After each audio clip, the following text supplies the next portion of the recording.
Hi there, I'm Renee. Welcome to Thrive Thursday. Today we are looking at 6 tools to talk back to your inner critic.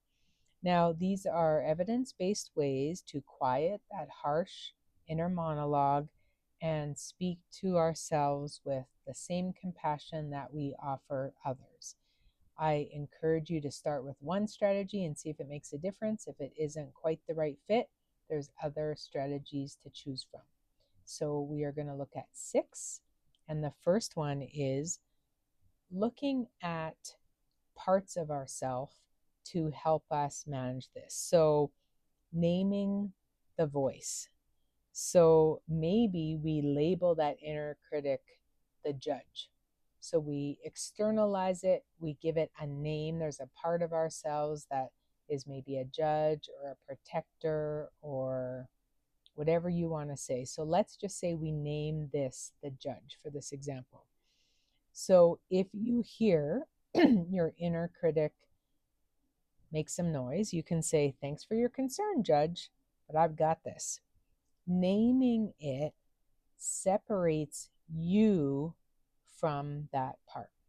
Okay, so naming it something else gives you some emotional separation from that inner critic that often feels like it's part of us. Now, strategy number 2 comes from cognitive behavioral therapy, and it helps us reality check the thought that we're having. So, our critic might say, "I always screw up." And then we can counter it with some facts, right? I made one mistake today, but I also finished 3 things that were on my to do list. So, facts can dismantle the distortion.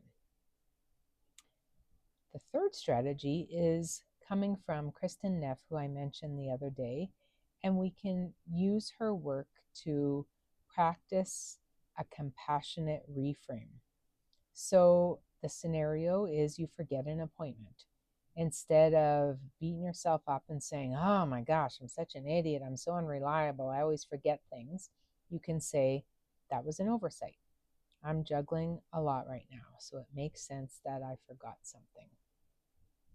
The fourth strategy comes from Gestalt work, and it's called the chair technique. So you can visualize your critic in another chair, literally sitting in a chair, putting the inner critic in a chair across from you. Out loud, you can respond as if you're defending a friend. So you can talk back to that inner critic as if you're defending a friend. Now, this also externalizes that voice and it weakens it. The fifth strategy is to use micro affirmations, so little affirmations. This comes from the science of well being and the science of happiness called positive psychology. So, writing one sentence daily that begins with, "I'm proud that," even something small. Over time, you're building evidence that you can trust yourself. And the sixth strategy is a small little compassion meditation that comes from the science of mindfulness. So you sit quietly, you put your hand over your heart, and you say, "May I be kind to myself in this moment, and may I accept myself just as I am." Now, when your inner critic pipes up in the coming weeks, I want you to pause and say out loud, "Would I say this to a friend of mine?" If not, rewrite it on the spot in a kinder tone, maybe with kinder words. Self respect starts inside our own head. You got this. Take care, and I will see you next week with a new episode of Mental Health Monday, where we carry on with this series. Take care for now. Bye bye.